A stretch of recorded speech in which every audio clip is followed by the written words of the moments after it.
am Zakiya Monique, Master Relationship Strategist. I'm a transformational speaker. I'm best-selling author of Killer Connections. And today I want to talk about the reality of duality, the reality of duality. And what does that mean, right?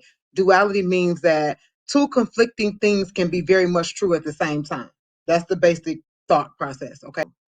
And I really believe that the moment at which we admit this, the moment at which we admit that two very conflicting things can be true at one time, it will bring healing. I really believe it'll bring healing. I'm gonna tell you why, so stick with me, stick with me, stick with me. I thank you for coming on in. So today my cousin tagged me in a post. Shout out to her. She tagged me in a post that was talking about family and how family may not have ever really been tight, but that was just kind of the thought process that we have been gifted. That, oh, family ain't what it used to be. Well, was family ever together? Was it ever really tight? And I believe that it was not. I do believe is that we respected. The respect level was different. We respected our grandmothers, our great aunts, and our older family members. We had a respect level for the elderly, and when the elderly said something, we held it in high regards, even if it was wrong. Okay, even if it was wrong and we did not agree, we held it in high regards. Now, here's the problem. We've been taught that family's not like it used to be, and family used to be this cohesive unit and all of that, but we sweep things under the rug. And that's what I have a problem with. I have a huge problem with the fact that we sweep things under the rug as if, and we focus on the good parts, but we act as if the bad parts never happened. And the unfortunate thing is a lot of the bad parts are the parts that are plaguing us even today. My main issue is we don't ever accept duality, because the moment that we accept duality, I really and truly believe that if we accept duality, a lot of healing would come. What do I mean by duality? It means two conflicting things can be very much real at the same time. Okay. All right. I'm going to give you an example. You got a grandfather, a patriarch of a family. Back in those times, a man was a good man if he brought his check home and took care of his family. Never mind how he treated them. Never mind how he treated them. He didn't have to treat them well. As long as he brought his check home to his family, he was not responsible for emotional health. He was not, nope, none of that. He could dog him out. He could cheat on him. He could have baby after baby. But as long as he brought his check home, he was a good man back in that time. And so when that man passed away, what happened? They say, oh, granddaddy was a good man. But they never stop and say that granddaddy touched all his grandkids and touched kids and touched everybody. So here's the problem. A good provider is not always a good man, but a good man is always a good provider for the most part, right? And so if that be true, was granddaddy really a good man? No. Granddaddy was a good financial provider, right? But at the same time, here's the duality. Granddaddy was a good financial provider, but granddaddy was a horrible protector, because granddaddy, we ended up needing protection from you. You touched everybody. But when granddaddy passed away, what do? We sang his praises and we put all that other stuff to bed. We act like it didn't happen. Here's the problem. Some of those people that granddaddy touched, some of those people that uncle touched, some of those people that this person touched, auntie, because let's not act like the aunties don't. Let's not act like aunties don't touch either. But some of those people that they touch still alive today, and they are silently struggling. Silently struggling. That's my problem. My problem is we don't want to admit what happened, because that will taint granddaddy's legacy. So we don't want to taint granddaddy's legacy. So don't talk about that. Silent struggles. So it's okay for the living to be silently struggle at the expense of granddaddy's legacy. I got a problem with that. I got a problem with that, because guess what? Duality is real. The moment that we invite and welcome duality, meaning, yes, granddaddy was a great provider, but granddaddy also has some issues. At the minute that we invite duality, some of us will heal, because it would allow us to acknowledge some of the things that happened that were negative, that will ultimately free some people. Some people can't get their healing because we are making them acknowledge, we are making them feel guilty if they ever want to say something happened. So we can't say that. We can't do that. No, no, no. And how would you feel if somebody keeps celebrating and speaking highly about the person that damaged you? Just a question. How would you feel if somebody hurt you and people all around you that claim to love you keep celebrating that person? They keep celebrating that person, never acknowledging what they did to damage or hurt you. So we got a whole bunch of aunties and uncles, especially baby boomers, especially baby boomers. I believe that 75% of the baby boomers were molested, were touched, were hurt. And guess what they were told? Be quiet. Why? Because we don't want to taint uncle. We don't want to taint this person. We don't want to taint the pastor's legacy. We don't want to taint this person. So you mean to tell me that you will uphold the legacy of somebody sleeping in their grave over the person, over giving the healing to the person who's still walking around here today? And you'll watch them be a drug addict. You'll watch them be an alcoholic, knowing that they're running from the very thing that happened to them.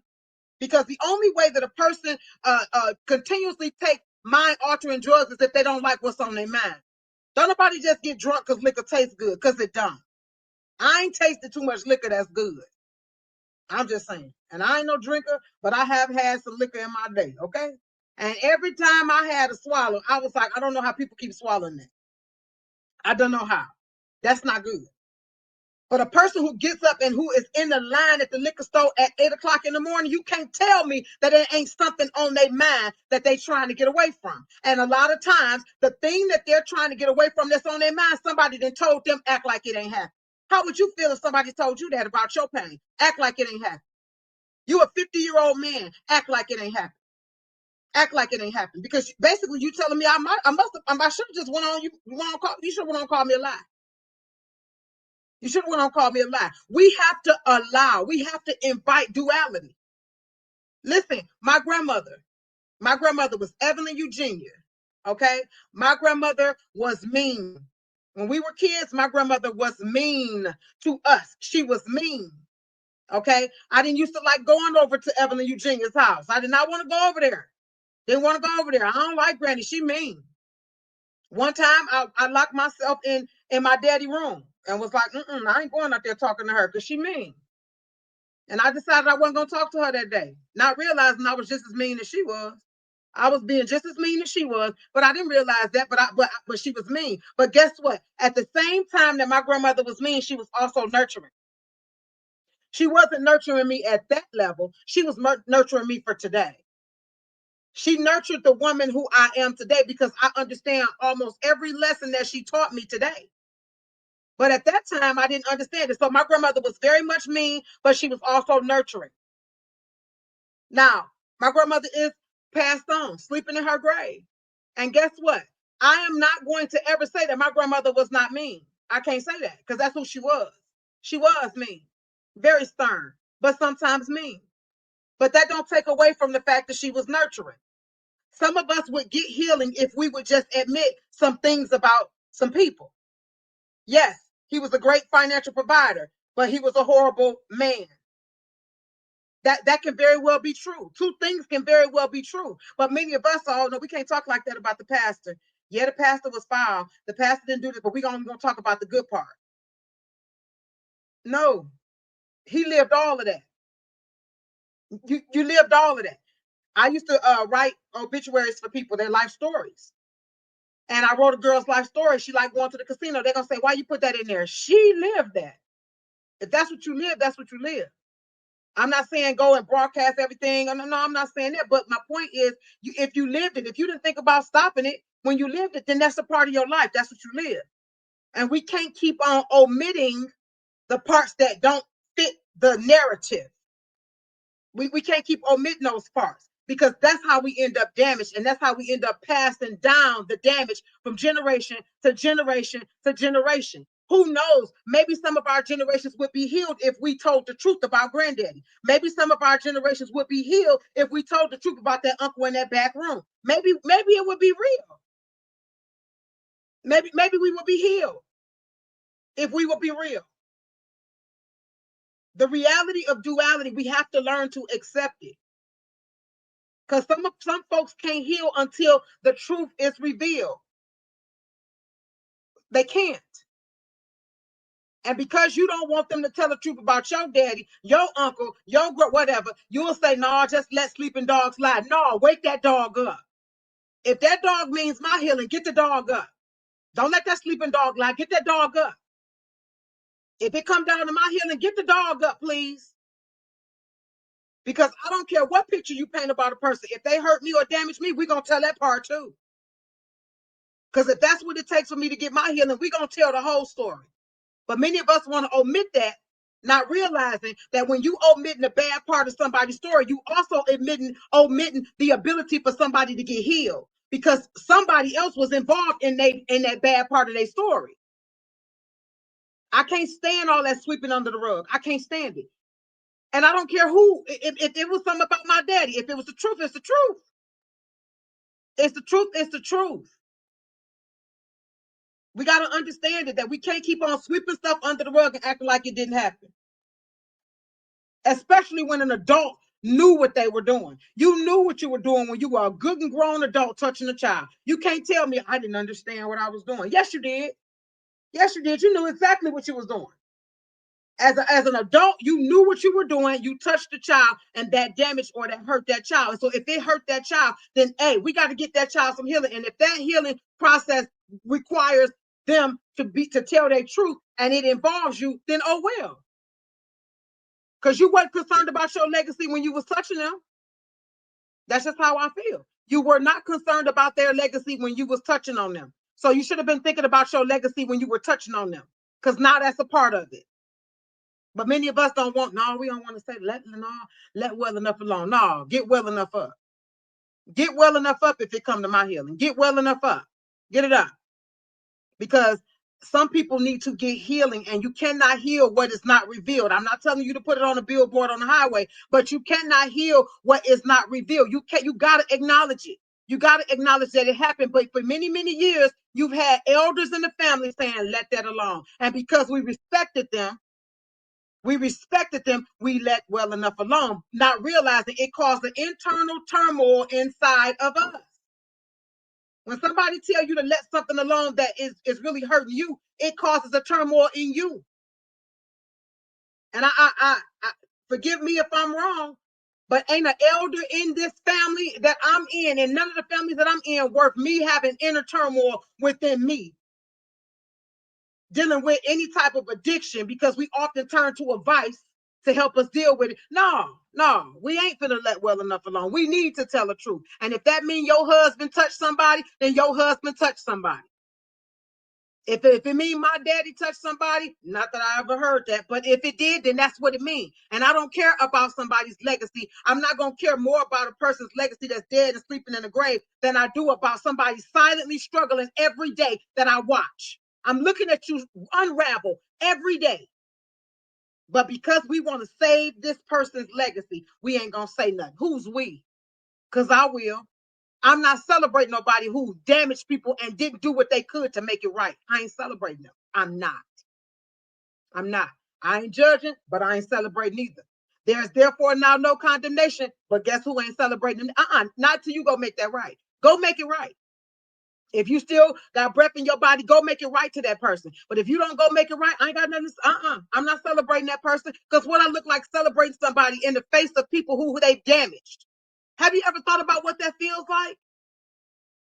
How would you feel if somebody had violated you in whatever way and you sitting there watching people celebrate them as if they're an amazing man? Here's the thing. Yes, they can be an amazing man at some point in their life. But hey, we got to acknowledge that at some point in their life, they wasn't.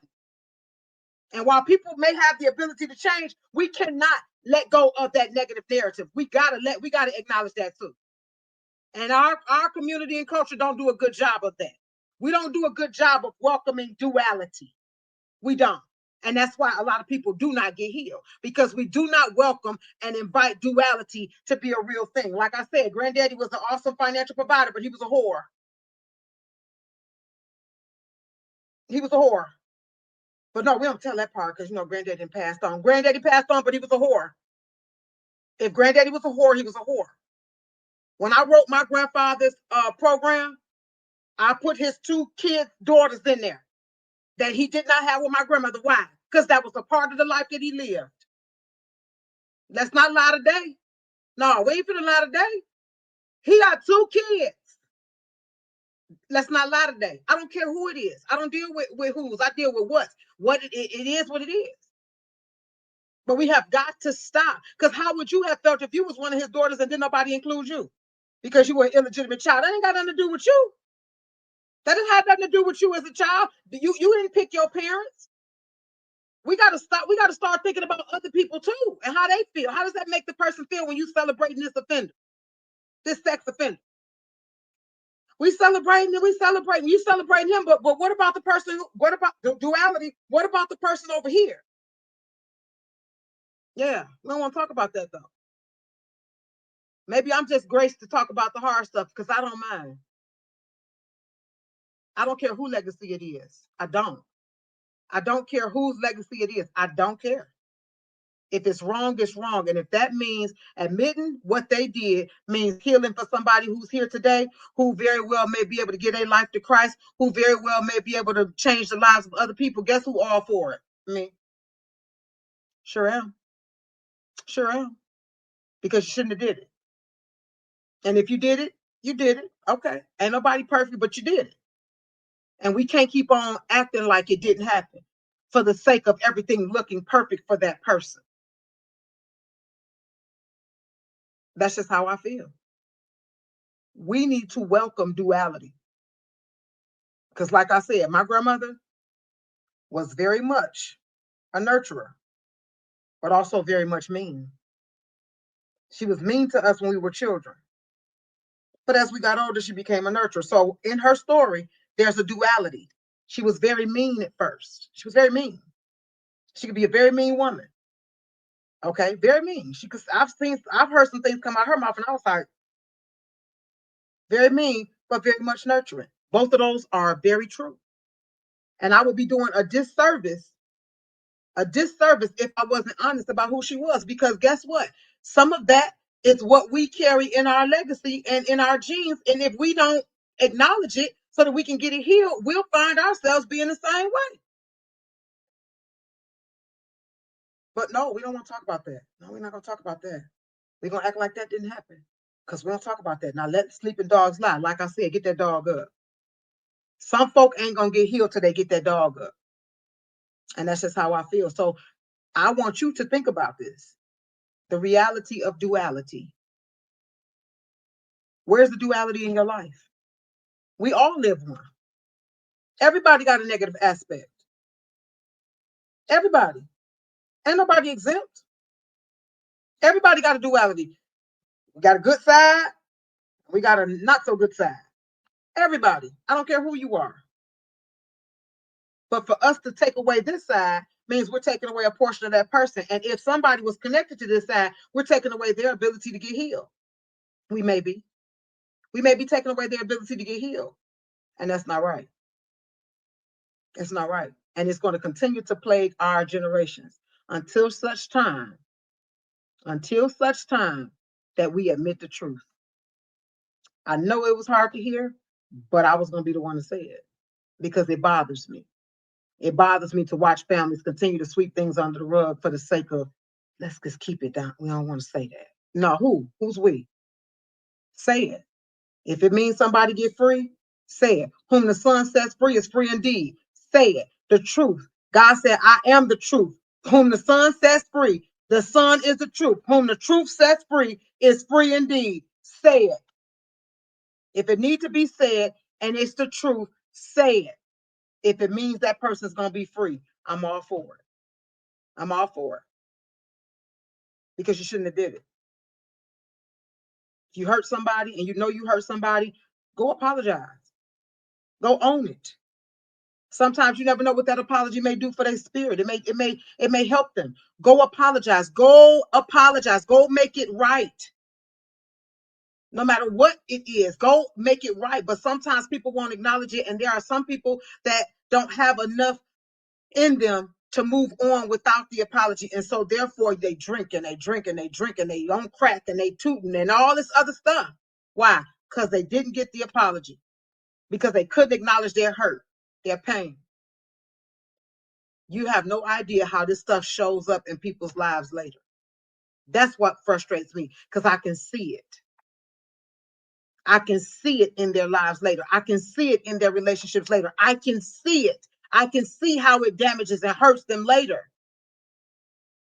I can see the effects of it later because nobody believed them. I can see the effects of somebody saying, don't say that. What happens in this house stays in this house. You know what happens in this house stays in this house looks like? It looked like obesity. What happens in this house stays in this house look like an alcoholic. What happens in this house stays in this house looks like a pill popper. What happens in this house stays in this house look like crackheads. That's what it looked like. That's why if you look in the families, you see multiple drug addicts, multiple alcoholics. Why? That's the way they learned how to deal with it because they couldn't say nothing. I can see it. I can see it. They don't trust nobody. I can see it. People are hurting. And the whole time we want them to suffer silently because we don't want this person's legacy tainted. And that ain't right. And some of the ones that told them shut up, they're gonna pay if they're not already. Because let me tell you something, just like they up at the jailhouse and up at the courthouse, just like they say aiding in the bed, you can't help nobody be hurting. You know, you can't help nobody hide from their crime. Your blood on your hands too.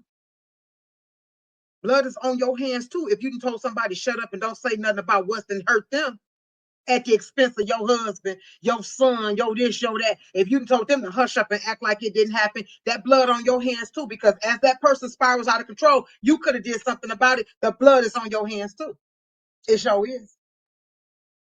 So think about that while you sitting on the second pew, the fourth pew at the church, thinking that everything is all good. Oh no, the Lord sees and knows all. It's tight, but it's right. The Lord sees and knows all.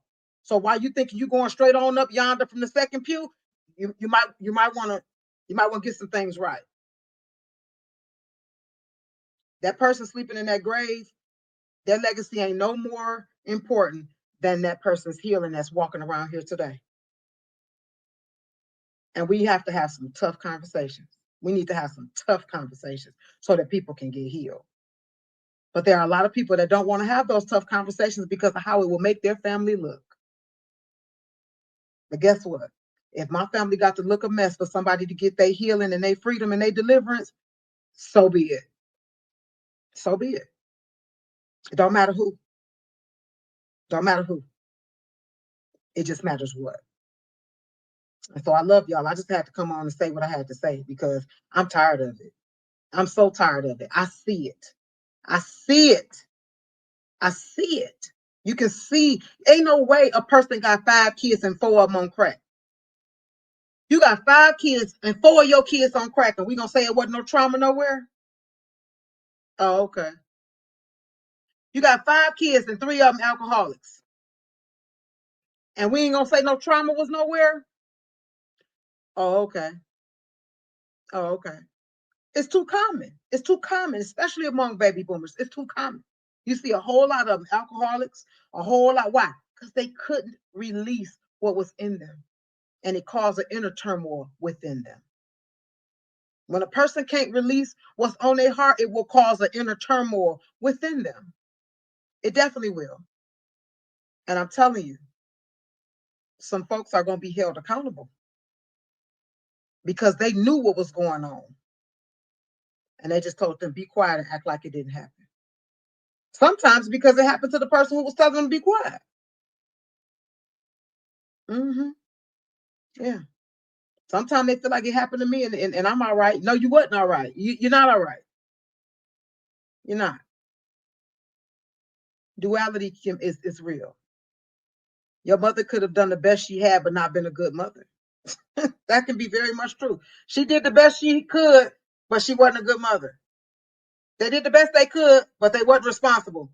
Two contrasting things can be true at the same time. I can be strong in the Lord, but faith can be a little shaky. They can be the same. They can be happening at the same time. And we need to learn that duality is real. in many things, not everything, but in many things. It's real. The minute that we accept that, the minute we stop putting undue stress on ourselves to try to be one way all the time. I got to be strong in the Lord. Hallelujah. Thank you, Jesus. Bless the Lord. I can't never cry. Nothing. Baby, when they shut that casket on my daddy, you would have thought I ain't know the Lord at all. Because I let it all out. All the grief, all of that out. Say what you want. I don't care. But I mourned at the appropriate time so that later on I would be all right. Some people want to be strong in the Lord. I'm strong in the Lord. Then break on down later. Have a whole nervous breakdown. Baby, go ahead. But me, you would have thought I ain't know the Lord. You would have thought I ain't know nothing about no hope or nothing. Because I fell right on the part. I sure did. I fell right on the part. But guess what? God put me right on back together again. I mourned at the appropriate time. Sure did. I sure did. And people say, we don't mourn as those who don't have no hope. Yeah, I heard you, but that was my daddy. I fell apart. God put me back together again. And hey, it is what it is. So two things can be very much true. They can. And we got to stop making one of those things true because it don't fit the narrative of our granddaddy. It don't fit the narrative of our family that we want to, put out there. No. If your daddy was filthy, funky, and foul, touching children, he was. That don't mean that it changes who he was to you, but there was another aspect of him that was out here hurting people, and you got to accept that. Let me tell y'all something. My homeboy, April 6th of 2000, April 6th of 2000, my homeboy, near and dear to me, was killed. Before he was killed, okay? And when I say he would do anything for me, he would do anything that I asked him to do, okay? Anything. When they told me that he was robbing people, that he robbed people every day up until the day he got killed, I was like, who? You got to be kidding me. He wouldn't hurt nobody. In my mind, he wouldn't hurt nobody because of who he was to me. But he was very much robbing people every day. Duality. He was a sweetheart. He loved the people that he loved. Absolutely. But he was also a killer. Unaliver, sorry. He was also who he was. He was willing. I ain't gonna say he was, but he was willing. Okay, he robbed people. It's real. I can't take that away. I can't take that away because he lived that. Despite who he was to me, he lived that. And some of us want to erase somebody else's story, but you can't erase their story. They lived that. They lived it. And if they hurt somebody in the midst of their living, you got to own that. They got to own that. That's part of their legacy. That's part of it. And you ain't big and bad enough to erase it. You don't get to erase it. You don't get to erase it. You have to pay for it if you try to erase it. You can't alter nobody else's story because it don't fit the image that you want to project. No, we can't do that. Like I said, he was an amazing husband, but he was a horrible gambler. Well, it's the truth. It's the truth. He was an amazing father, but he was a horrible husband. Those things can be very much true. It can be. It can be. And we got to stop erasing the negative aspect of things because it don't fit the narrative that we want our people to have. Because our father is an amazing man and he's a great man. And he's this and he's that. He may have been that to you, but baby, he touched about 4, 5 kids. And we got to own that part of him too, because that's true. So what you're saying is true, but that's true too. But we'll say no, we're not going to talk about that. Who not going to talk about it? Because if talking about it mean I free that person over there, whom the Son sets free, whom the truth sets free, is free indeed. We need to talk about it. And that's what's wrong. That's one of the biggest issues with our community is that we want to sweep stuff under the rug that does not fit our beautiful narrative. It's a whole lot of people that hate the truth and love the lie. They love the lie because the lie, they can make it fit how they want it to fit. This is why a lot of people can't get a healing period, because if their loved one passed away, then they don't want to tell the truth about them. Like I said, duality is real. Your mother could have been doing her best, but she was not a good mother. She was not a good example for you. And so until you admit that, whether she gone or not, until you admit that, you're gonna have to get some healing and some help. Because if you keep saying she was good at what she did, and you keep mimicking what she did, and you pass that on to your kids, and it wasn't good, guess what? Here we have a generational curse. Here we have a generational pattern. I don't care what you want to call it, but here we have something that should not be passed down. But because you can't be honest about your mama and where she was in her life, because you refuse to be honest about your mama and where she was in her life, you keep perpetuating this thing that don't need to be passed down. We only get healing. Listen, true transformation comes from transparency, integrity, healing, honesty. That's what we have to be. No matter how bad it hurt. That's why a lot of people won't get healed, because they won't be honest. Won't be honest. Can't be honest, because it's almost like it'll tear them up to admit that this person ain't who they supposed to be. This person or ain't who we wanted them to be. I ain't gonna say supposed to be. Ain't who we wanted them to be. That person ain't who we needed them to be, and that may be very much true. But like I said, it's a whole lot of our daddies. I'm a Gen X. I'm a Gen X, almost close to a millennial. Okay, and it's a whole lot of our aunties and uncles that are devastated even right now because of what happened to them when they was 5, when they was 6. And let me tell you about something called arrested development. Arrested development means that, hey, that person's mind, their emotions are still at that age. Their emotions are still 8 and 10 and 6. So you wonder why we keep running into emotionally unavailable people, because they stuck. They stuck. They stuck it where they were hurt worse until they heal. So you can't get healed if you don't reveal it. So somebody telling you that what happens in this house stays in this house, you never get the healing because you stuck. So we got a whole bunch of people running around. Why do you think so many guys killing girls? Because they rejected? Okay, unalive. I'm sorry, I got to stop saying that word. But how many guys are unaliving these women? Why? Because they emotions are fragile. Why are they emotions fragile? Because nobody taught them how to how to be emotionally stable. They never saw it, and they were never taught, because we learn things whether we caught or taught. Well, guess what? It was never caught, it was never taught. They never saw it, they never saw a good example, and nobody ever taught them that of emotional stability. You know why? Because grandma had arrested development. That meant she was stuck at age 7 when she was hurt. We remain at the age that we are hurt worse until we heal. But healing is intentional. You may not have caused it, but you have a responsibility to fix it. And many of us will say, woe is me. I didn't do it. They did it to me. You don't know what happened. Or we got the one that's angry. Angry, and lash out. Why? Because they told me what happens in this house stays in this house. And they keep celebrating the person that hurt me. And I want to say something, but that'll mess up the legacy of our granddaddy. I don't care about granddaddy's legacy.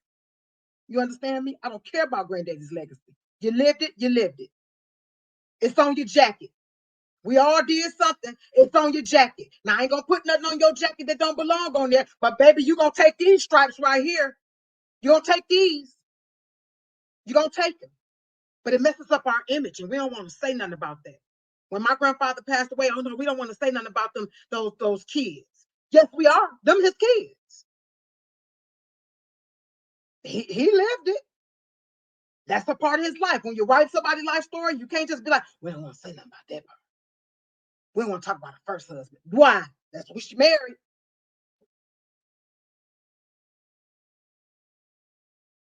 Don't nobody get it right all the time, but there's some stuff we probably should never get wrong, like touching the kid and hurting the kid. And so if you as an adult touched and hurt a kid, especially, and you did it repeatedly, one time is enough, but you repeatedly hurt a child, out of here. I don't care about your legacy. I don't. I don't. I don't. Today I was talking to my spiritual sister, and she told me, she said, I want you to look up holy anger. Because when it comes to that, I have a holy anger. I have a righteous anger when it comes to that. Baby, if you knowingly put your hands on a child, and that child grew up and you ain't never acknowledged what you did, baby, I don't care nothing about your legacy. I don't care nothing about your legacy. You knew what you was doing. You knew who you hurt. And sat there in their face. Hey, give your uncle a hug. A hug. Nope. I don't protect the legacy of somebody who didn't protect the people they were supposed to protect. I'm not doing it. Nope. If I'm wrong, let me be wrong. Am I trying to put them in heaven or hell? No. But what I'm saying is somebody else is silently suffering. You will be so surprised how many people are suffering in silence because they can't say nothing about what somebody that's sleeping in their grave did to them. I don't care nothing about that. I don't care nothing about it. You did it, you did it. And if that means it taints your legacy, then it taints it. Because you weren't thinking about your legacy when you did it. Understand the whole purpose of the night was not to open your wounds and leave you hurting, no, or leave you bleeding. No, it was the point of you getting some healing by understanding that duality is true, it exists. Two very contrasting things can exist at the same time. I can be strong in the Lord and be grieving my daddy and crying at the same time. That don't mean I don't know the Lord. It just means right now I'm struggling. And that can be a very real thing. It can be a real thing that your grandfather was a great financial provider, but he was not a protector because he touched on folks. That can be a real thing. And that's the beginning of us admitting that. Us admitting that is the beginning of healing. Because until we admit that, if we keep omitting this side over here, we can't get the healing because this is where the damage was. So if we keep acting like this didn't happen and we keep saying granddaddy was an amazing man, granddaddy was an amazing man. No, granddaddy was an amazing provider, financial provider. He was not an amazing man. An amazing provider. All a good man is a good provider, but a good provider is not always a good man. So grandfather might have been an amazing financial provider, but he was not. He was not a good man. He was a good financial provider, but he touched everything he created. Inappropriately. He was not a good man. He was a good financial provider. But we gonna keep on acting like this ain't happening. No, we gotta open this on up. Like I said, let sleeping dogs lie. Get them dogs up. Get them dogs up if that means somebody gonna get free. Get them up. Because there's way too many people that are struggling. And as a result, they're passing it down. And every night we watch the effects of it on the news. We found 2 people in the car, 3 people in the car. And we say, how is that connected? Passed down. Don't know how to deal with your emotions. Passed down.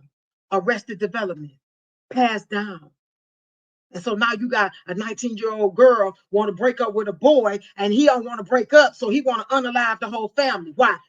Nobody taught him how to deal with his emotions. And where did that come from? Let sleeping dogs lie. Get that dog up. Get that dog up. But we don't make these connections. No. That can't be from that. That ain't from that. That ain't from what granddaddy did. Oh, yeah. Oh, I can make a very compelling case. Our young generations are emotionally fragile. They can't take nothing. They can't take nothing. Catch a flat tire and have a whole nervous breakdown. I don't know what to do. Baby, it's just a tire. We can get you another tire on you. Don't fall apart. Whole generation is emotionally fragile. Why? Nobody taught them how to emotional management. You can't teach what you don't know, right? And so who was responsible for teaching Gen Z emotional management? Gen Y. Who was responsible for teaching Gen Y emotional management? Gen X. Who was responsible for teaching Gen X emotional management? The baby boomers. Who 75% of who was molested? Baby boomers. Most of them saw a lot or endured a lot. And they were told to shut up. So they can't teach nobody emotional management because they got emotional turmoil going on in their body. Every time they see you celebrate they offender, they got emotional turmoil. They got to go pop a pill, drink a drink, or something. So they were responsible for teaching Gen X. Gen X was responsible for teaching Gen Y. Gen Y was responsible for teaching Gen Z. Oh, well, now we see the problem, don't we? But don't nobody want to talk about what's true, what's real. And that's exactly why we continue to perpetuate, and it gets worse and worse and worse and worse every generation. It's tight, but it's right. It is tight, but it's right. And some of us have a responsibility to tear down these systems and processes that are not working for the glory of God. Some of us have a duty to talk about it. We have a duty to talk about it. We have a duty. It's part of my duty to talk about the things that are really, really the issue that we don't want to talk about. They just drank too much. No, that ain't it. That ain't just they might drink too much, but let's talk about why they drinking. No, we don't want to talk about that. Oh no, we're gonna talk about it. Let's talk about it. Let's talk about why they drink so much. Your husband touched them, and they didn't know how to deal with that. And you told them to be quiet. Let's talk about that. I'm not suddenly you don't want to talk about it anymore. Oh no. Let's talk about it. Let's talk about the little fast girl. Was she really fast, or did somebody help her become fast? Yeah. Yeah. Was 14? Was she fast at 14? Or was she touched at 14? Hmm. Hmm. We got to be honest if we want to be healed. We got to be honest, period. If you want to repent, you can't repent without being honest. So even if you want forgiveness, you got to confess it. If my people were to call by my name, shall humble themselves, pray, seek my face, and turn from their wicked ways. You can't turn from a wicked way that you want to admit. But we good at quoting stuff. We good at quoting stuff. If you don't like the Old Testament, it's in the New Testament too. It's in the New Testament too. If you believe in the Bible, if you don't, still, you gotta confess it. You gotta speak it, whether you're biblical or not. But in the Bible, if you confess your sins, He's faithful and just to forgive and cleanse you of all unrighteousness. If you do what? Confess. You got to speak it. If you believe in science, you still got to speak it. If you believe in the universe, you still got to speak it. Whatever you believe in, you got to speak it. You got to speak the truth. You got to release it. Law of attraction. You got to release to receive. Release to receive. You got to release it. It don't matter what you believe in. You can't get away from it. Can't get away from it. But many of us want to get away from it because it will make somebody that we love look bad. But they ain't care about that when they was hurting somebody. They didn't care about that. They didn't. And my thing is, if you didn't take the time to get it right and to own what you did, then I don't care about your legacy because you could have made it right. You could have gone back and said, you know what, I own it. I own it, and I apologize for what I did to you. But no, you didn't do that. You just act like it didn't happen. So guess what? I'm gonna act like your legacy didn't either. I don't care about taking your name there. Just like you act like it didn't happen, I'm gonna act like your legacy don't matter. That's how I feel. That's how I feel. Duality is real. The sooner we embrace it, the sooner we let go of undue stress and we welcome healing. Two very contrasting things can be very much real at the same time. And the minute that we embrace that, I promise you, some of the pressure will be lost off of our lives. Because some of us trying to be one way, we got to be one way. No, not always. Not always. Two very real things. Two very real contrasting things can be true at the same time. They can be. And that is and believing that is the beginning of healing. So I love y'all so very much. I hope this helps somebody. I hope somebody get healed. Okay, I hope somebody get healed somewhere because enough is enough. Our generations are spiraling out of control. It's out of control. All right, we got to stop. We got to break the curses. You cannot continue to perpetuate curses and then say I'm a generational curse breaker. I'm a wealth. Not if you ain't gonna tell the truth. The black sheep is the one that tell the truth and live the truth. But everybody swear they're the black sheep just because they don't get along with folks. That ain't what make you the black sheep. Black sheep live the truth and tell the truth. And they don't care if people don't like you. Because 9 times out of 10, the black sheep was raised to not care about rejection.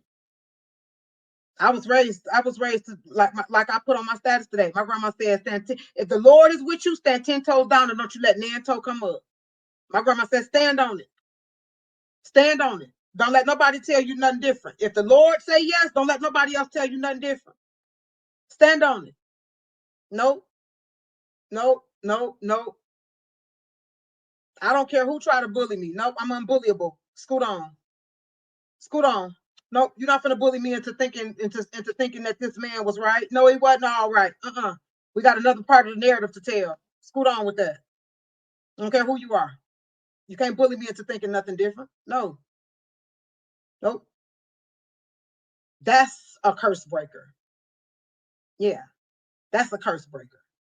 But a person who, well, I ain't gonna really say nothing. You ain't no, you just don't get along with people. You ain't no black sheep. You ain't no curse breaker. You can just argue with a couple people. But no, a curse breaker, the black sheep, tell the truth. And whoever don't like it, don't like it. Because they're not concerned about them liking them. They're concerned about breaking the curse. And you got to know that if you're going to break a generational curse, you can't expect the people that perpetuate or benefit from the curse to receive it. They're going to fight you. They're going to fight you tooth and nail. Why? They benefit from it. They benefit from it. They get to run amok. So they want it to stay the same because they get their way. So you got to expect some level of opposition. You can't cave when you get the first level of opposition because, well, I spoke up and then they got mad. Oh, they don't get mad because they benefiting from the chaos. They benefiting from the confusion. They benefiting from it. She got mad, let her. He got mad, let him. As long as I'm in order with the Lord and I'm not offending nobody on purpose, get mad. It's okay. I'll be here when you come on down saying the same thing.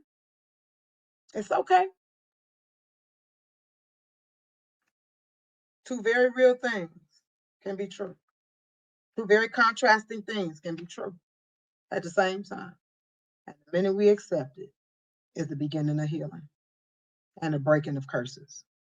I love y'all so very much. Love you enough to even say the hard stuff because this is a hard thing to talk about.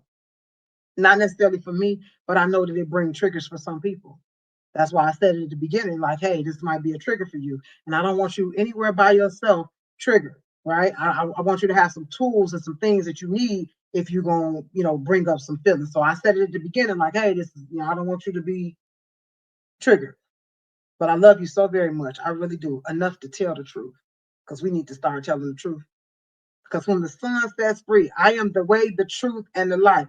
Whom the Son sets free, whom the truth sets free, is free indeed. I love y'all so very much, and I want you to have a great day. You already know how. On purpose. God bless you.